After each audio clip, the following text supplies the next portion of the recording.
Your men can have love for the truckie. Beautiful minds, but we love getting ugly. Risk takers with a clover, man, we love getting lucky. You run, we chase fire, I love when it ducks me.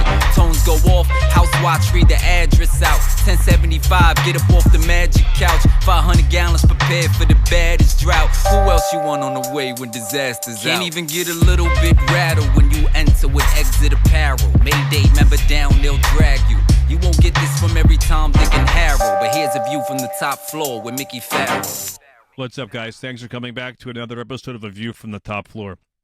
Today's episode's going to hit a little bit differently. I'm honored and humbled to have my guest this morning, which is Lieutenant Jason Redman, a retired Navy SEAL, best New York Times selling author, The Trident. He has defied odds multiple times, from leadership, failure back to redemption and respect, to being shot 8 times, including a round to his face. Jason is the epitome of overcome mindset.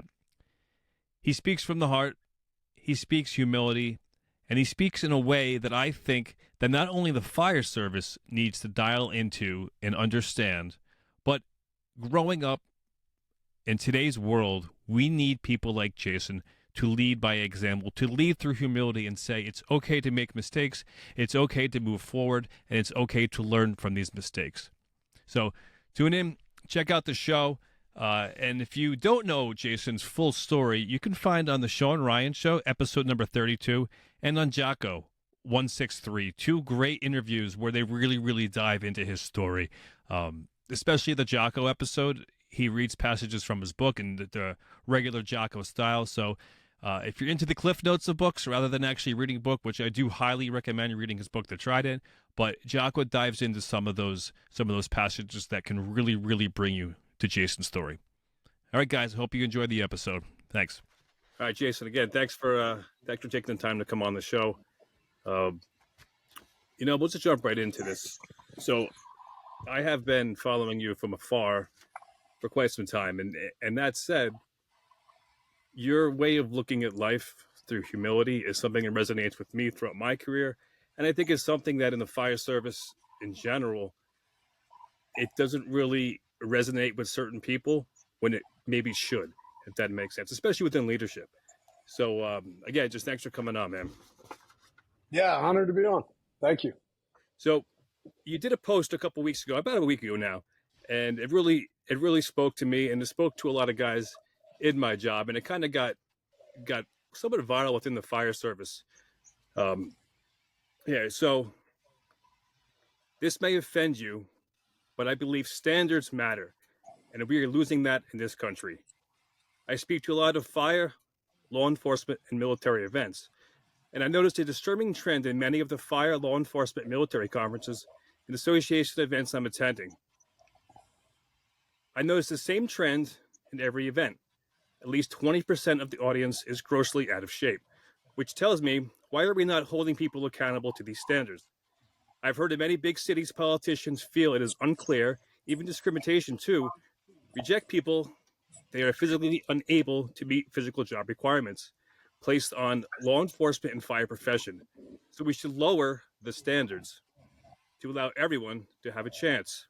In reality, this is both dangerous and unfair to those who work hard to meet the high standards that must be maintained. To be the protector of a community is a physically demanding job. Why we have high physical standards. To pull some out of the burning building, to fight a violent aggressor, to carry heavy equipment in high-stress environments, dependent on your physical fitness. How terrible is it if someone shows up to save you and is physically unable to do so? Standards matter, period. So that speaks to all of us who are fighting this battle from the inside out. So it's a battle we're fighting, not just within the protector community, it's a battle we're fighting within our own nation. I'd say we're reducing standards across the board, Yeah, and you speak about the pentagon of peak performance. Does that fall in line with this mindset that you're speaking of? I think it does. The Pentagon is just a system I put in place for my own life. After I got off course as a young leader, and I just think it's the 5 key areas. It's one of the basis of the book, Overcome, my second book that I wrote. I think good leaders understand we have to have balance in this life. And balance doesn't mean like I have these perfect buckets of time and space for family and work and all these different things. I mean, the real world just doesn't work that way. But the Pentagon is more, these are the areas that I need to make sure I'm putting time and effort into. Physical leadership being one, sleep, nutrition, fitness. Number two is mental leadership, how we're constantly trying to absorb knowledge. We should be constantly seeking knowledge, reading, for some people it's podcasts, whatever it is, but you're constantly trying to grow and challenge. And one of the biggest things I tell people is you should be challenging your beliefs. Just because something has always been done one way doesn't mean that it's still the right way. Things change. Technology comes along, new systems come along. Number three is emotional leadership. How are you managing your emotions? Definitely a big one for me that it's taken years to really conquer that one. Number four is social leadership. How do we put time and effort in the rings of influence around us?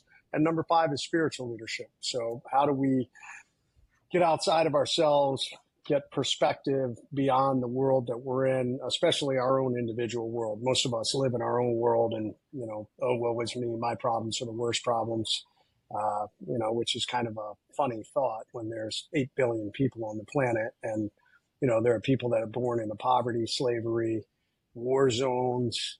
If you have the freedom to walk out of the house and go to 7-Eleven and get a Coke, your life is not that bad. Yeah.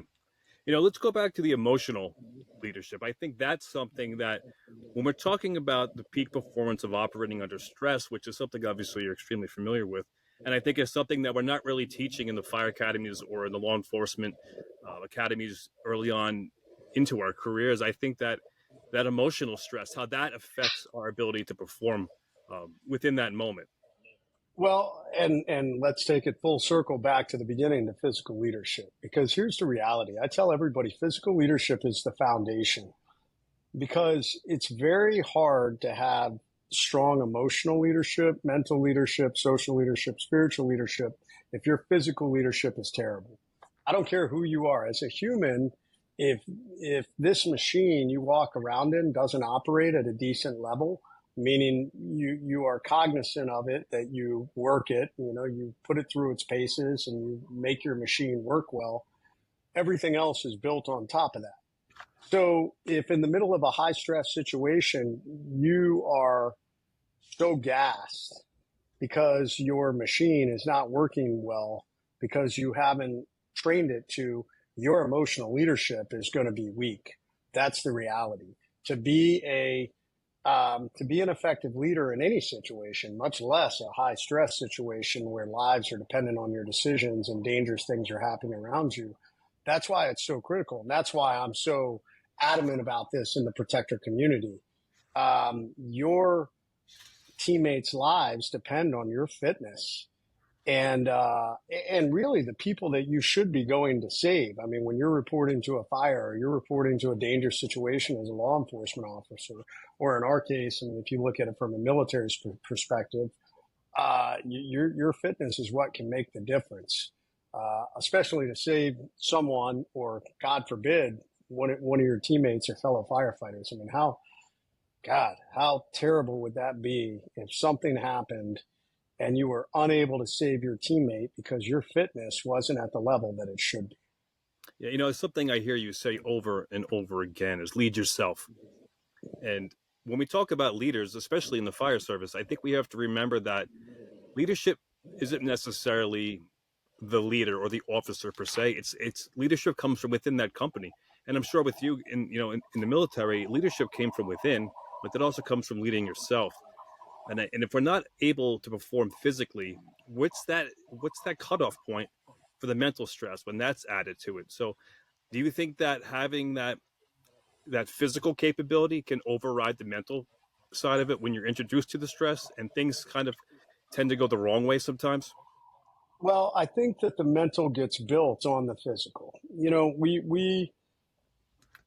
The days of individuals being forged through hardship of life are moving away. We live in this incredibly civilized society now. 250 years ago, you and I would have been born, and we probably would have been born on a farm, most likely out in the middle of nowhere into a pretty hard existence. Like, hey, guess what? We're going to farm and we're going to kill animals to survive. And we're going to chop down trees and build our own houses and all these different things. That was very hard labor and very hard living back then. So, fast forward into the industrial evolution, probably still some pretty hard manual labor. Today, we don't really have that. I mean, somewhat in the protector community, there's still a heavy physical aspect of this job, although the downside is now we're degrading it. Let me go back to what I was saying, though, that naturally, having to do hard things physically builds what I call an overcome mindset, because it's hard. You're having to deal with pain, and you're having to deal with discomfort, and you're having to deal with grinding through these uncomfortable situations, whether that's, the cold or hard physical labor or whatever adversity that you're driving through. So today, we don't really have that. You have to incorporate that into your life. In the protector community, we have to do it through training. So it's either got to be done by yourself. You have to lead yourself through that physical activity, or it's done through some level of training, whether that's group training. I think if you don't do that, then yes, you are going to be weaker mentally when things start to add up. Like I said, I think that physical is the foundational level, and then everything grows on that. The mental, your mental toughness, your ability to withstand discomfort, your ability to withstand problems, and then emotionally, your ability to manage that better. So in the SEALs, can you talk about trauma training and what that is and how that corresponds to building that resilience within, your inner core under battle? So when you talk about trauma training, the training that we went through on how to deal with gunshot wounds and injuries and stuff on the battlefield? Yeah, like in the moment, you walk into an ambush per se, that happens. How do you deal with that stress and trying to do the trauma training as well as still command your company and still get out alive or perform to kill the enemy? Like, how does that all kind of fall in line? Because thinking about on the fire side of things, we're in a situation where there's a mayday given and we have to administer some type of either removal or some kind of medical attention within that moment. A lot of times the stress levels are so high that we have to somewhat remove ourselves within the command level structure to identify just the problem. And training is the answer. I mean, you've got to, and it's a crawl, walk, run approach. You can't take people and place them into, I couldn't take the average civilian and place them into a very complicated close quarters combat situation where you had multiple shooters from different locations and explosions and wounded people and wounded members of your team all at once. That would be a very advanced scenario for any team to deal with. Instead, we start out very simple. Hey, you have one room that you're going to clear. And all you have is one bad guy in it. And from there, it escalates up. So we increase the levels of stress and complexity in order for teams to be able to manage that better. And if you're a leader, which we, one of the things that I think the SEAL teams do a really good job on is we teach everybody to be a leader. In the absence of leadership, I will step up and lead. So oftentimes, it's not like our new guys are flowing through a target and they're waiting for the leader to say, oh, shoot that guy. We train to know if he's a bad guy, we eliminate him. If there's a hostage, we're going to, rescue and protect that person. If there's an open door, we're going to flow through it, whatever it is. So I think that all of that comes down to training. No different than anything in life. If you do hard things and if you train yourself to be able to think through dangerous and complicated scenarios, you're going to do better. You're going to be able to manage fear better. You're going to be able to task prioritize better, all those things. But that doesn't happen. Don't get me wrong. Some people naturally can handle those things better than others, but all of us take training to get to that level. Yeah, I think a lot of that's mental rehearsal. If we play these situations over and over and over when it's time to react, there's something to saying you've been there before. I think that's I think that's a side of training that we really haven't dove into, at least in the public safety side, like visualizing the fire, visualizing what you're going to do under stress. It's really hard to introduce stress within the training side of the fire service, mainly because there's so many crazy state laws that limits us to actually burning to a level of what a fire would be. And I think that's where we're kind of failing. And I think that's where, circling back to the standards from that post, is that's where we're losing, because we're not developing the stress level that almost weeds these people out early on. We can't give that to them. So now they're making it all the way through the academy and almost into the field many times. And then that's a detriment. And that's extremely dangerous. And when I'm hearing from friends, and I speak a lot for fire and law enforcement. I mean, I love speaking to the protector community, but what I hear from friends is frequently they're having more and more individuals who are being moved into leadership positions who never did things on the tactical level. And they basically said, well, that's not fair that I'm being discriminated or segregated because you're saying, oh, well, you didn't lead at this tactical level.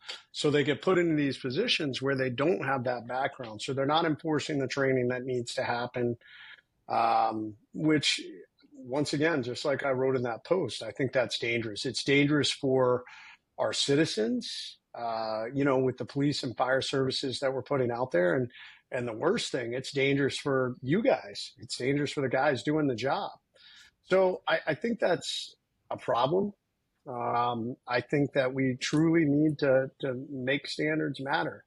I think we truly need to hold people accountable. Either you meet the level that you need to physically, academically, psychologically, whatever standards we've set, you either meet it, regardless of race, creed, color, gender persuasion. I don't care. You give me a demographic. None of that matters. You either meet the standard or you don't. And I think we have to get back to that because, these are dangerous jobs, especially in dangerous jobs. Although I think we need to get to that level everywhere to get back to, if you look at the public education system, we're continuing to lower the standards. Hey, here's the standardized testing for math, science, and English and writing. But what we're starting to see is like 30% of kids are not passing. So instead of saying, wow, we really got to do something to raise the standards, we're lowering the standards for the tests so that we can make it so that the 30% now feel good about themselves and actually are passing. And what's starting to happen across our country is, man, our scores are markedly below so many other nations that are out there in all these different areas. I mean, we're having less and less kids who are able to academically get into programs like science and technology programs and things that they need, good math skills, good analytical skills, and things like that. So, yeah, we're hurting ourselves as a nation further down the road by this lowering of standards that continues to occur. So we homeschool our children, and we have for, I don't know, I guess this is 3-4 years now, post-COVID. Like during COVID, that became the thing. We were talking about it pre-COVID, and then we were kind of forced into it. And then we started to realize that the system is not necessarily working the right way, like you just said, and that just reinforces what made our decision, because now we could craft our children a certain way. Now they're talking about going back to school this year in September, and my wife and I, we've thrown it around, we've talked about it. I think they're ready for a change to give it a shot. But I'm already seeing, as far as like these children that they're interacting with, the standard of just socializing with people and having an adult conversation, I think that lacks in the public school system. Everyone says that the public school system is about being social and all these activities and sports. And there's a lot of truth to that. My kids are very much involved with after school activities, but I don't see young kids looking adults in the eyes and shaking their hand and saying, hello, how was your day? And just stuff like that. And that's ultimately, I think ultimately the character that we're losing at an early level is coming somewhat from the school system, like you said, because the system is broken and we're lowering standards at the youngest level, Yeah, I agree. And some of that has a lot to do with technology. I actually was at dinner on Saturday night, and a friend of ours invited a friend who was a school teacher for 6th and 7th grade, I believe.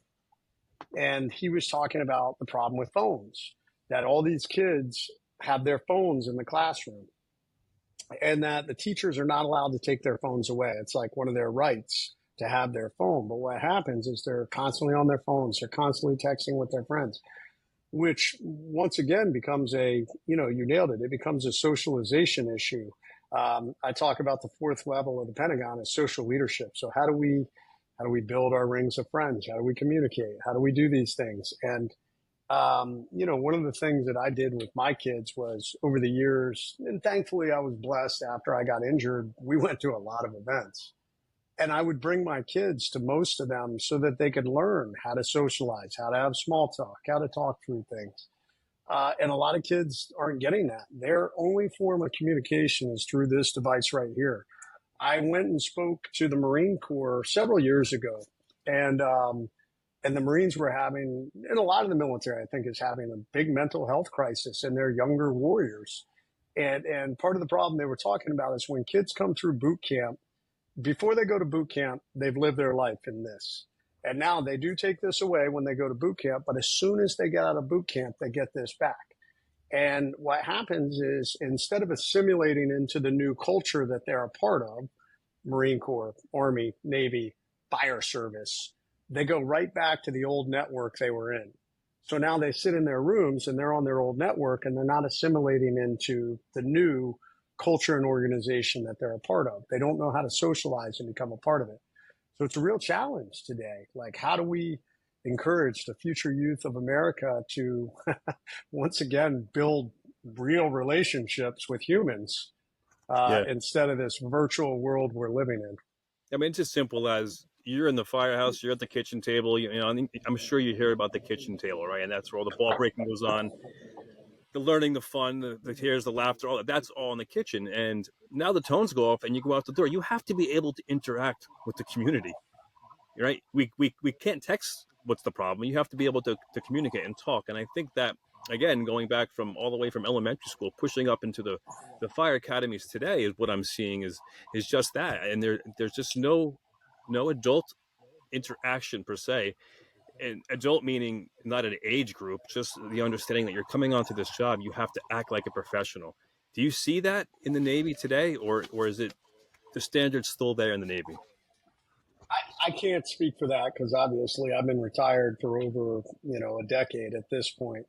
I have friends of mine that are still in various leadership positions, and they believe obviously that our SEAL teams are still strong, and I can only speak for that.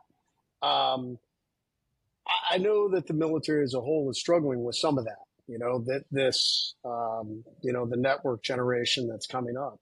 And you're seeing more and more. I'm watching more and more scientists that are putting things out like the degradation on our youth because of social media. But I also think that big business drives a lot of that, big business and all the algorithm stuff. We want as many eyeballs on it as possible, because the longer you're on your phone and you're scrolling, the more things you're being exposed to, which, supports the big money machine. And not saying that as a conspiracy theorist, I'm saying that as just reality. So yeah, I don't know. We kind of went down this interesting rabbit hole, but, it is, how do we balance technology with humans being able to interact as humans and also to maintain standards and maintain people doing hard things? Because with the advent of AI, I mean, I'm beginning to hear, hey, AI, soon, there'll be some point in the future where no one will have to work. And that doesn't sound that great to me. But for a lot of people, that sounds amazing.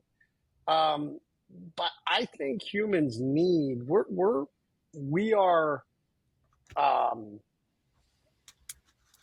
we're purpose-driven individuals. So I think as humans, you feel good when you complete things. So if you get things done, it makes you feel good. I don't care who you are. So if you sat around and did nothing all day, I mean, at some point, I think you'd lose your mind. Yeah. And you said that AI is making so we don't want to work. I think it's making us so we don't have to think or learn. The answers are right there for you a lot of times. Circling back to what you said something earlier about just how you have friends and you know, in the fire service or the law enforcement, and they say they're having people going to positions with no experience to lead. And that's a problem in the biggest city to the smallest town, I feel like. And that comes from, I think, the fact that I wouldn't say fire duty in general is down, like, and that's what you always hear the case, but I think it's all relevant to the timing of, they compare the war years to today, and they calculate that into the ultimate number. Then the war years during the 70s in New York City, the numbers were way influxed to the far right. It was tremendous numbers that we'll never see again, but that gets calculated in. So I do think the fire duty is up. I'm just not sure where we're losing the idea that we're not getting the experience. And you can see it because you see it from leaders that aren't allowing their men to work. The men want to work. You have to let your people do their job. And when you're being held back by leaders in the field, that's where we're starting to fail. And that's where the standards are lowered. Like, I had a senior guy I used to work with all the time. He retired years ago, but he would say half the kids in this firehouse wouldn't be able to cut it 10, 15 years ago here. And there's a lot of truth to that, because we had leaders that let their men work. And when you let your men work, it kind of equals out the playing field, and you get to see who can actually perform their duties, let their tools do their talking, and win the game, more or less. You know, it's kind of a make or break situation. But I think having those leaders in those positions that don't have the experience are reluctant to let their people work, for one, because I think that it's an embarrassment because they haven't put the work in. But two, it's like they don't know where the limitations are, you know? Yeah, I would agree. I mean,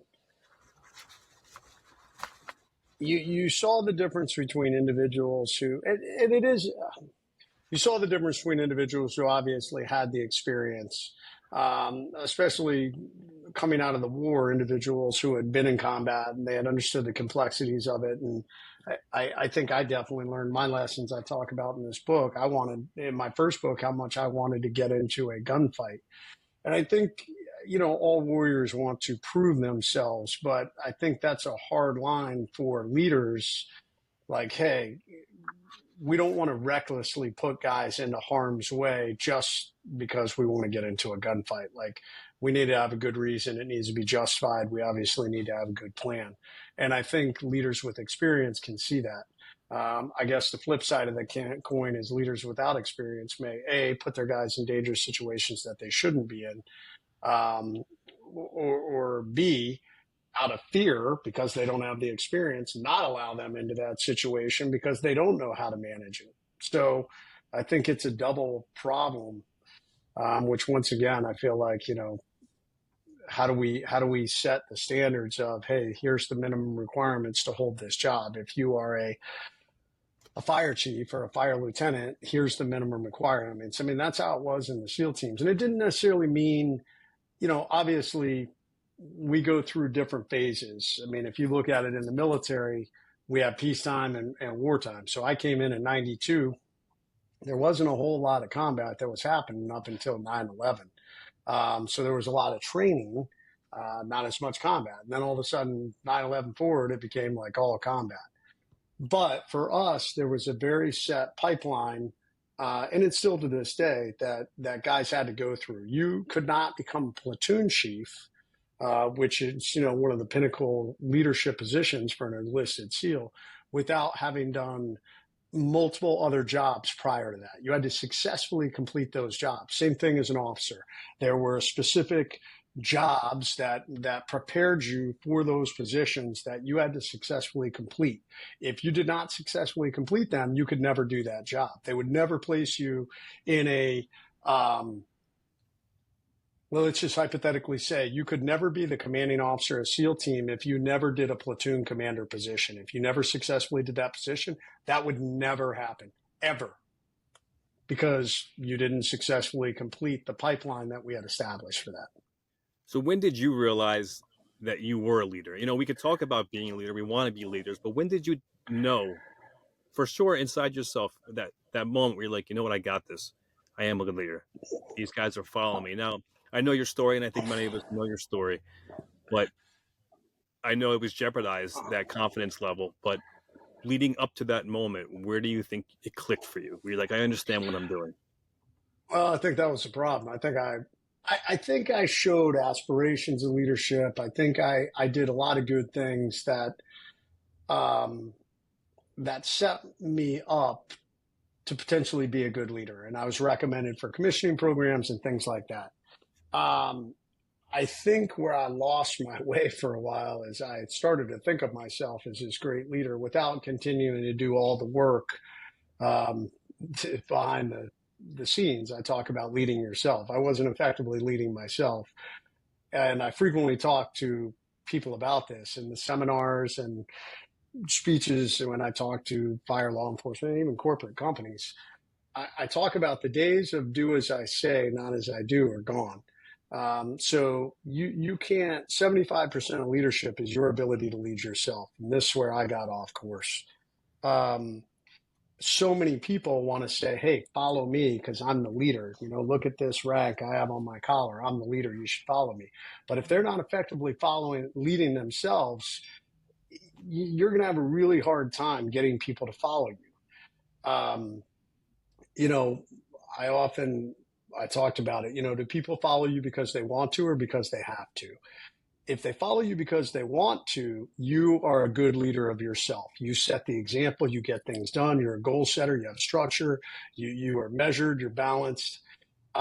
If they're following you because they have to, you're basically telling them what to do, but you got some work to do on the backside.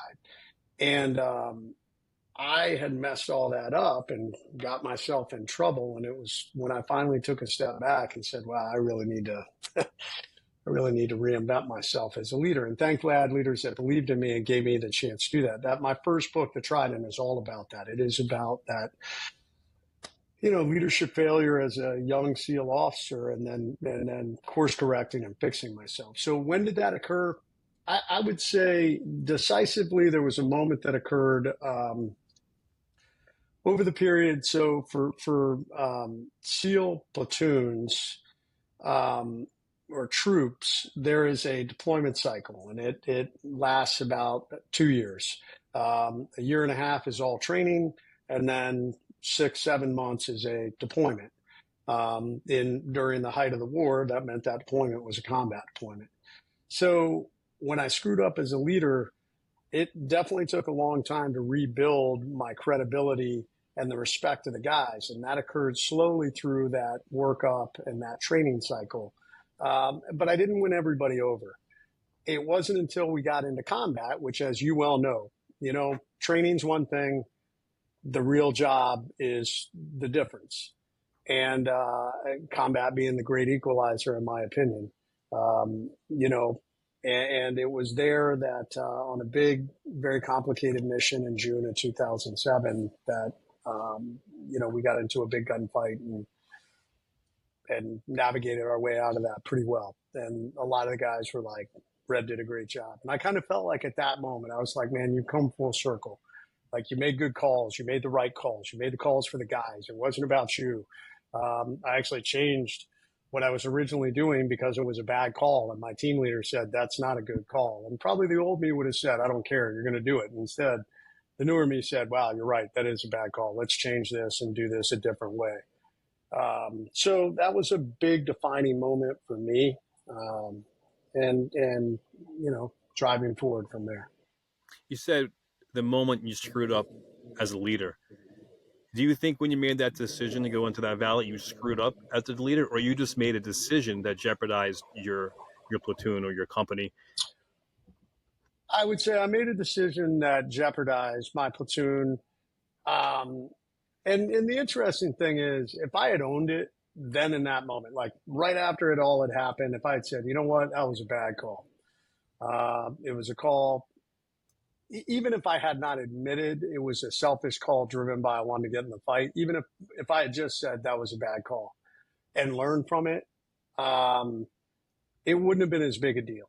You know, because a lot of people have been in the military like, wow, you know, you really got smacked down.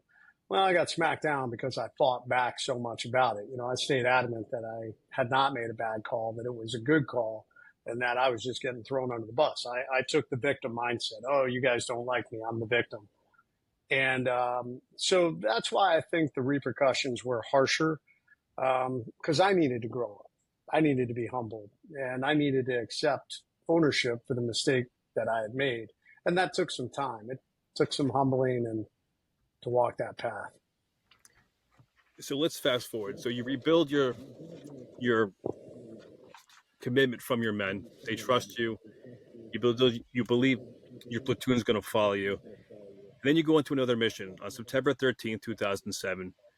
Special operations mission. You were struck by machine gun fire. The first hit your left elbow, then the right side of your face, entered your jaw and exited through your nose. We know your story. Many of us know the story, but I want to know, where was your mind September 12th, leading into that mission, as far as the leadership standpoint? Phenomenal. I had come full circle at a very high level, man. I mean, on September 12th, September 11th and 12th, we always try to operate on September 11th. As the war was going on, we always wanted to be on the battlefield on September 11th. And unfortunately, so that mission that actually it was a different mission, but we were launching on got canceled. It fell through and it didn't happen. So September 12th, and we were only a couple of weeks from going home. So September 12th, we kind of shifted focus again, and we were working on getting everything done to go home. We were working on awards for all the guys. We were working on redeployment. And I myself was working on my next set of orders.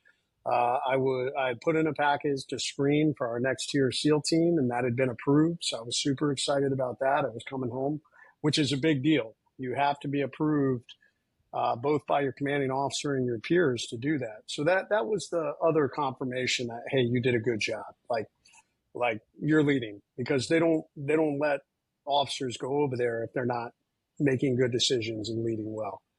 And then if that didn't happen, I was looking at what was my next jobs that I could do. So all these things, that was probably happening September 12th. I also know that it was probably about that day that my boss came up to me and said, hey, Red, you've been doing great. My boss was the overall guy in charge. And typically when we went out on missions, he would be what we called the ground force commander. He was overall in charge of everything that happened on the ground in a mission. I had been running as an assault force commander, a mobility force commander. The ground force commander runs everything on the ground. And he came to me and he said, hey, Red, you've been doing great. This next mission, I want you to run as the ground force commander.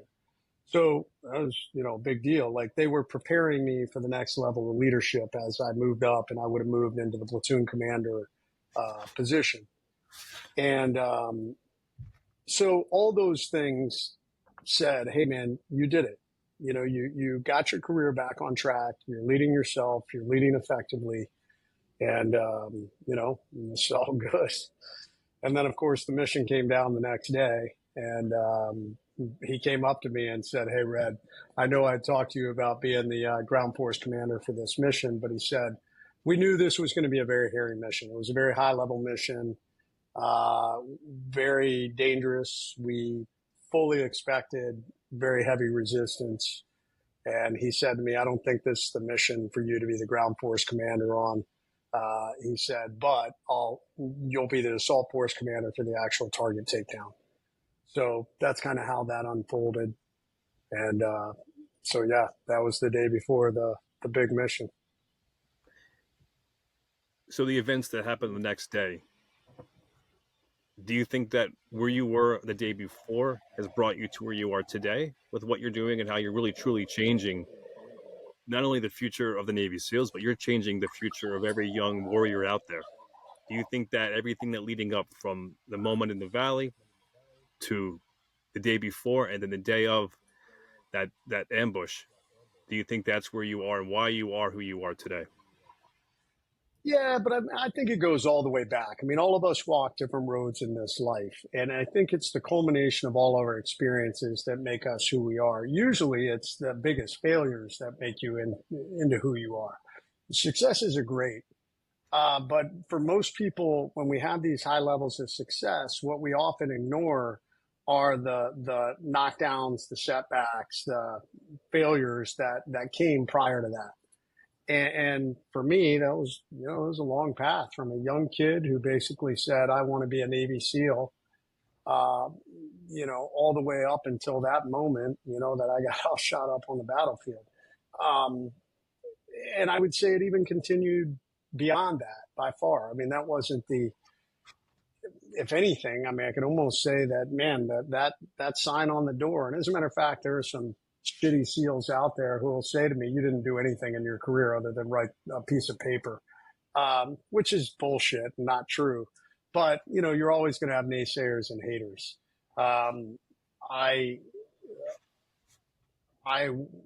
Interesting, when I wrote my book, The Trident, the agent that I had who passed away last year, God rest his soul, Jim Hornfisher. Jim and I didn't see eye to eye on the book. When I originally proposed The Trident, he didn't want me to write about my mistakes. He was like, nobody wants to read that. And I was like, Jim, I don't know if that's true. And I said, not only that, I said, I'm not going to be a SEAL who writes a book and talks about all the great things that I did, because I'm not Johnny Super SEAL. That's not me. I'm not, some Medal of Honor recipient or anything like that. I'm a human who aspired to be a leader and part of this community, and I made mistakes along the way, but I grew up and I learned from those mistakes. And what I recognize is everybody out there is also that way. None of us ran through this life skipping down the yellow brick road, knocking down success after success after success. So I was like, this is my story, and it's a story I want to tell. And we butted heads a lot on that. But I definitely think that it was a story I wanted to tell, and it resonates with so many people. There's so many people out there who will reach out to me and say, man, thank you so much. Like, I was that guy. I was that guy who was too arrogant, who thought too highly of himself, who failed and didn't think there was anything I could do to recover from it. But your story has enabled me to drive forward. And I love that, man. I tell people it's never too late to come back from mistakes. It's funny. I was running a few weeks ago, and I was listening to one of the podcasts we've done, and I heard you say that, how the guy that you write in the book, but didn't want you to do anything negative. They want to talk about you being a great warrior, and which was great. And I yelled out loud on my run. I was like, no, I go, that's what makes you so incredible. That's what separates you from so many is that humility and the ability to bring people from a point of failure, but failure from within a lot of times. Like, you have the scars obviously on your face, and you were built up to that point, but there's so many people with scars inside of them of failure that no one sees and no one addresses and no one talks to, no one asks, how are you doing? And I'm not talking so much PTSD. I'm just talking about moments throughout your life or career where things didn't go out as you planned. And you have a way of bringing that out in people and letting people know that it is okay to make mistakes and you can rebuild, like you just said. So I'm just so glad that you did write the book the way you did, because it resonates with so many people.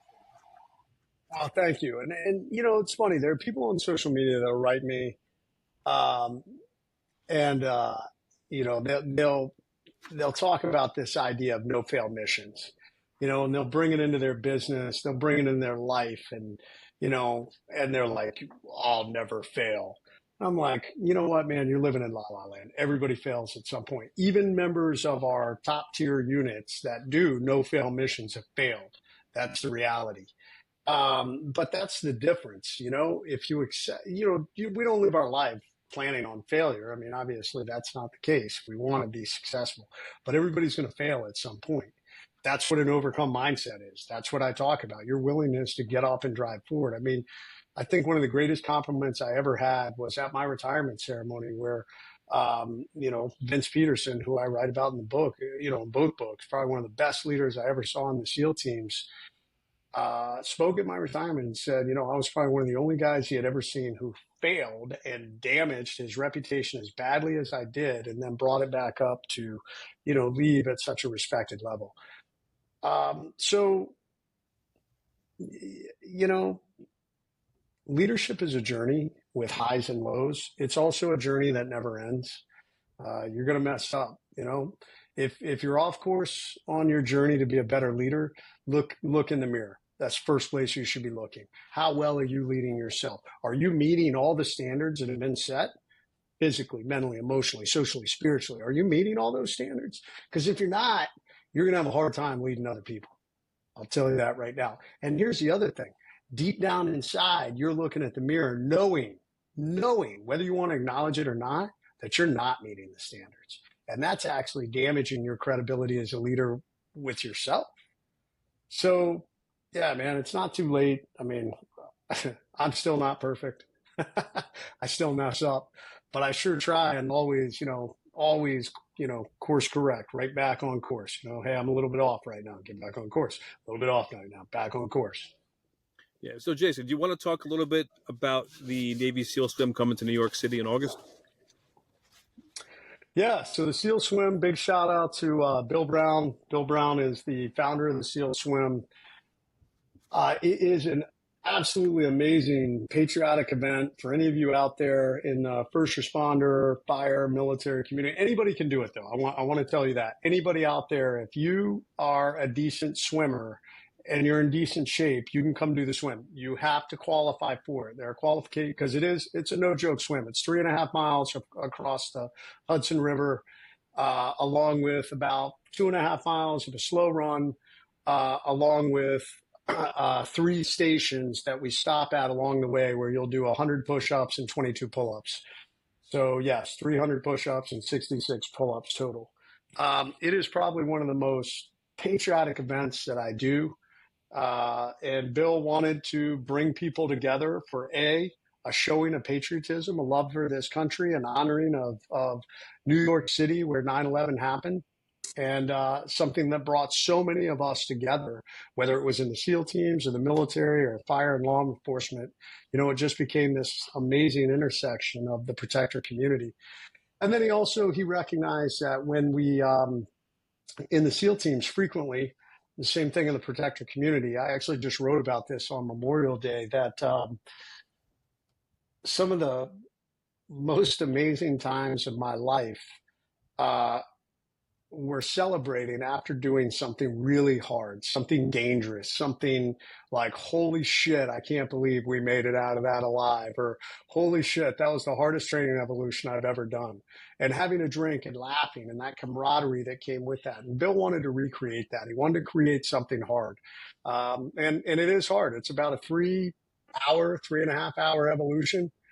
But it is amazing. So if any of you guys are interested, go to Navy SEAL. I actually think we are locked out this year. There may be some more slots, but I think they were trying to cap it at damn near 400 swimmers. But it is an amazing event. I love what you said, how they captured that moment after something hard and the camaraderie after that, because there's something about after a fire or a good job where we're truly, truly tested. That beer hits a little bit different at the bar, and I love catching a fire towards the end of our tour as everyone's going home, like, hey, let's grab a beer, and it's just like you kind of replaying the moments and laughing and joking. And that's where, a lot of the learning comes from that moment of humility, because 1 or 2 beers now, I did this, I should have done that, I made this move, I should have made that move. And that's where the true learning comes, and it comes from humility. And again, circling back, that comes back to what you're doing and showing so many of us that it's okay to talk about the mistakes. We do have a team with the FDNY, and like you said, this is a no joke competition. Just looking at knowing the guys that are doing it, we have guys from 33 Truck, Rescue 3, Rescue 4, and there's a Chicago firefighter joining the team. The team's called the Smoke Eaters, so it's a New York City fire dudes doing it. They're doing it, and I know these guys, and I know how in shape they are. It's intimidating, because I was asked one year, and I said, "Man, I'd love to, but there's no way I can keep up with you guys." So, but it's going to be a fun day. I'll definitely be there.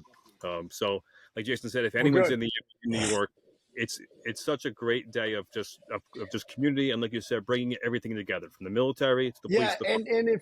And Mickey, if you're not ready to do it this year, you can't get in, still come. I got to tell you what, man, when all the swimmers get out of the water in Lower Manhattan and we get all the flags and we formation run into Ground Zero, and they've got the police pipe and drum band. I mean, there must have been 1,000 people there last year as we came into the Ground Zero. It was so moving. It was amazing. So it's worth seeing, to bring your kids. If you want an amazing event, there are great speakers at the end. We have speakers. So yeah, it is amazing. I'll be in New York this weekend. Oh, really? Yeah, I'm doing the Tunnels to Towers climb, World Trade Center climb. I've launched a new I'm partners in a new beverage company, and we are sponsoring the after party. Patriot Seltzer. We're getting Patriot Seltzer to the market. It's a whiskey-based seltzer that honors our amazing protector community. So right now I'm featured on one can, but the goal is to have a law enforcement, fire, and medical individual, what we call proud patriots, on every can. And we want to do 5% of proceeds from every sale will go back to a nonprofit that takes care of that community. So yeah, I'll be in New York on Sunday for that. Cool. So I don't want to take too much of your day, and I really appreciate you coming on. But I have one question that I have to ask you that I think that many of us are just need to know the answer. Are you a Lady J or a Scarlet type guy? Say that again? Are you Lady J or are you Scarlet?